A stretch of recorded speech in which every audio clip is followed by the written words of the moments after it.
Hi there, today I'm going to show you how to make a layout that makes the most of a pretty double-sided paper, and I'll be using Bo Bunny's Anthem collection. Here's the sketch of the idea that I had, and I'm going to show you how to make it. I'm using two main scrapbook papers. This one I'm trimming to an 11-inch square, and that will be on the top of my layout, and it's the paper that I'll be turning the corners back on.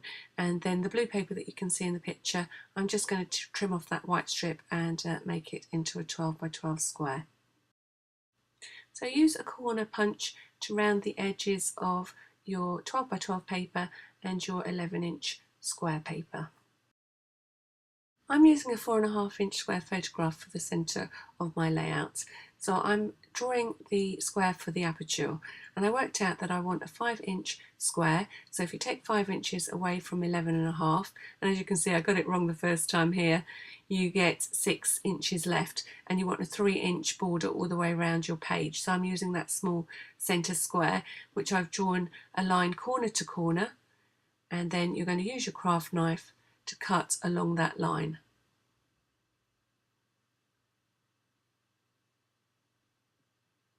So to recap, I've got a 5-inch square in the centre of my page, and I'm just cutting a line corner to corner, and that will allow me to fold back the double-sided papers and create the frame for my photograph. And that's the measuring and cutting done, so you can just erase those pencil lines. And then I'm just using my corner rounder just to round the ends or the corners of the piece that's going to fold back. So I've got a bit of plastic packaging here just to press my distress paint into. I'm using picket fence, and it's got a little valve to release the paint, and as I don't want to keep doing that on my paper, I use that little piece of plastic wrap so that I can keep the paint flowing into the dauber of my distress paint. So I'm just creating a line of paint along the edge of my scrapbook page, and then you may have noticed that I'm storing my paintbrush in my mouth at the moment. That keeps popping into view, and I'm just using the dry brush and flicking the paint while it's still wet up onto the edge of the layout, just to create a little dry brush technique, and it just adds a little bit of interest around the edge of the page. Again, using my distress paints, I'm taking a mask and a baby wipe, and I'm just adding the paint to the mask and then just rubbing it through the mask with a wet baby wipe. And this just means that my white dots aren't too stark, and they're just a ghost of an image of polka dots to echo the polka dots that are on the top sheet. So the inking and painting of the edges of the top paper requires a little more thought. Make sure you clean up as you go so you don't make a mess of your paper. So I'm using Distress ink Chipped Sapphire as the first application on my paper. So on the front face of the paper, I only need to ink the central sections, because the rest of it won't be seen once you fold that paper back. And then I just need to ink the corners on the reverse. And as you can see, I keep moving away from the ink as I work so that I don't get it all over my sheet of paper. And then I want to do the same for these little fold back areas that form the aperture in the centre of the layout. So I'm just working on my hand here. It was a little bit easier to pick it up so that I've got all the distress ink around the edges that show once the folds are turned back. And then I'm using that same dry brush technique to add picket fence distress paint over the top of the inked areas.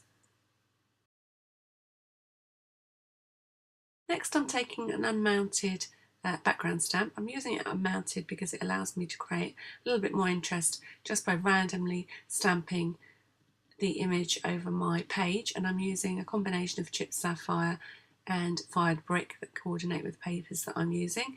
And then I'm going to flip the page over and do the same thing on those areas that are going to fold back to form the aperture.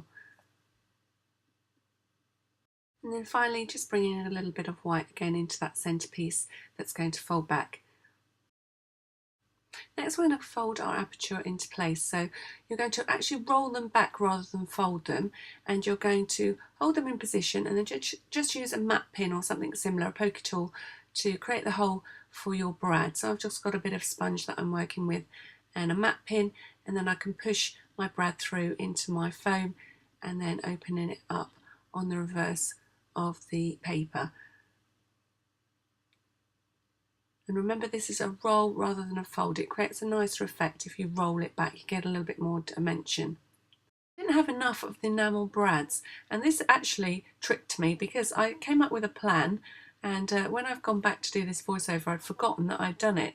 And I've used these metal brads to hold these corners in position, and then I'm using stickers from the Liberty collection, which is a similar collection to the Anthem collection, and I'm putting them onto the metal brads, and later on I will glossy accent over them. And they worked so well that when I did this voiceover, I'd forgotten that I'd done it, and it wasn't until I got to this point in the video that I realised what I'd used. And as you can see, I'm having a look here through some of that Liberty collection because I want to make a tag for this layout, and so I'm just gathering together a few bits and pieces. Next, I removed the centre section from my backing sheet because it's a shame to waste it. It won't show, and those lovely whitewashed boards will be perfect for another project. So as you can see, I've removed a 5.5-inch square from the centre of my backing sheet. I've cut my photograph to measure 4.5 inches square, and I'm using some sandpaper just to distress the edges to make it match the look of the layout. And I couldn't have got a better photograph actually, because I've got the red of the baubles and the blue of my son's jacket. And this photograph was taken in New York, and we met our friends there, and this is their daughter Mariah with our son Callum, and they're posing next to these giant Christmas baubles. Next, I used double-sided tape to attach my photograph centrally on a 6-inch square of red polka dot. And then I put double-sided tape around the front edge of that red frame, and then I'm using that tape to attach it centrally on the aperture. So I'm just doing it one strip at a time so that I make sure that it was in the right place, and then I can remove the rest of the double-sided tape. And as I attach this top section to the frame of the layout, I'm going to create a pocket on the left-hand side. So I'm adding double-sided tape all the way around the very edge of my layout, except for the little section in between the two corners on the left-hand edge, so that once it's stuck into place, I've got a little pocket that I can tuck a tag into. And I do like to do this for extra journaling and extra photographs. It's quite a nice way to keep your layout quite simple, but still be able to add lots of photographs and journaling. So be a little bit careful when you stick it down, not like me, and make sure it's centralised on that frame, and then stick it into position. I'm going to use one of the cutouts from the Liberty collection, and I'm going to turn that into a tag to add my extra photographs and journaling. It's already a great shape, but it's single-sided, so I'm going to cover the other side of the tag with some more of that red paper. I'm just gluing my paper shape onto a piece of the red polka dot paper on the reverse, and then cutting it out. And then I'm applying that same dry brush technique with my picket fence paint around the edge of the tag. Then I'm adding my photographs and a few stickers, and as you can see, I've punched a hole ready to take the ribbon for my tag. Got my photographs added, but before I finish off my tag, I just want to show you something that's happened as a result of me being a bit frugal and taking away that centre section of my backing sheet of paper, and that's that I've got no back to the pocket for this tag. So I'd rather use a scrap of paper to finish off the back of this layout rather than lose that nice paper. You may decide not to remove the centre section, in which case you won't need to follow this step. Before I correct that, I'm just going to create a little loop of red, white and blue ribbon to act as a pull for my tag.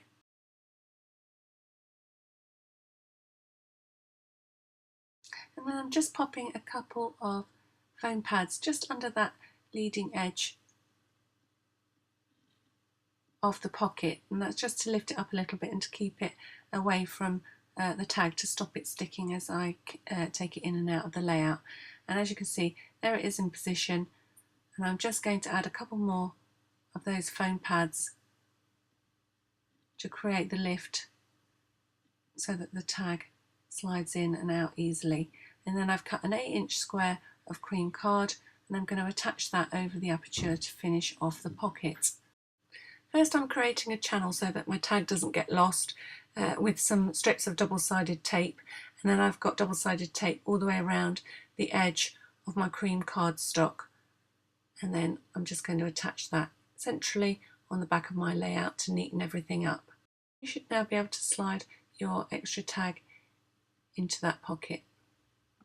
Going with the title The Big Bauble rather than The Big Apple, and that's quite appropriate for New York, and I'm using a combination of the stickers that come with the collection and some letters that I've cut out using my Cricut.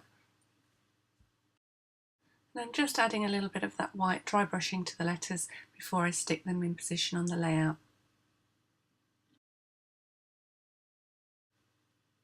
I decided that the ribbon that I was using on my tag was a little bit too pristine for this look, so I'm just crunching it up a little bit and adding a little bit more of that distress paint. So I've tied a little knot that I'm going to put next to my title, and I'm retying a single strand of the ribbon onto my tag, and I think that crinkly look just works a little bit better with what I've been doing to the layout so far.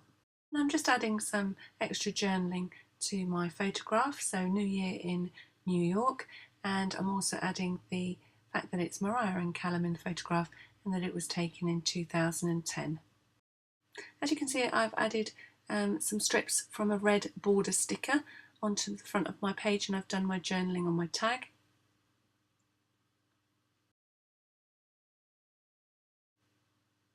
And then it's that final touch of glossy accents. So I'm using my glossy accents to make my faux enamel brads, and it worked a treat. It really did trick me when I went back to it to do this voiceover. And I'm adding some glossy accents to the bottom part of my title, and then I'm adding some little blue gems to the centres of the little strips of border sticker that I added earlier. So I'm using my barbecue skewer to get hold of my little gems and stick them into position on my layout. So I hope you like this fun technique and that you use it on some of the double-sided papers that you've got in your collection. It's a great way to show off both sides of a lovely paper, and you don't have to create all of the folds that I've created here. Perhaps just use the aperture, and you could also scale it down and use it on a card. And don't forget, you can also think about hiding away little tags to add extra photographs and journaling to a layout. I like to bring you lots of different techniques on my YouTube channel, so if you like what you see, then don't forget to subscribe. You could also pop along to my blog, where I share more crafting adventures over at acraftproject.blogspot.com. I also sell larger workshop tutorials over at my Etsy shop and my blog, so why not pop along and check it out if you're looking for something a little bit more complicated to get your teeth into. I look forward to seeing you next time I make a video, and thank you for watching.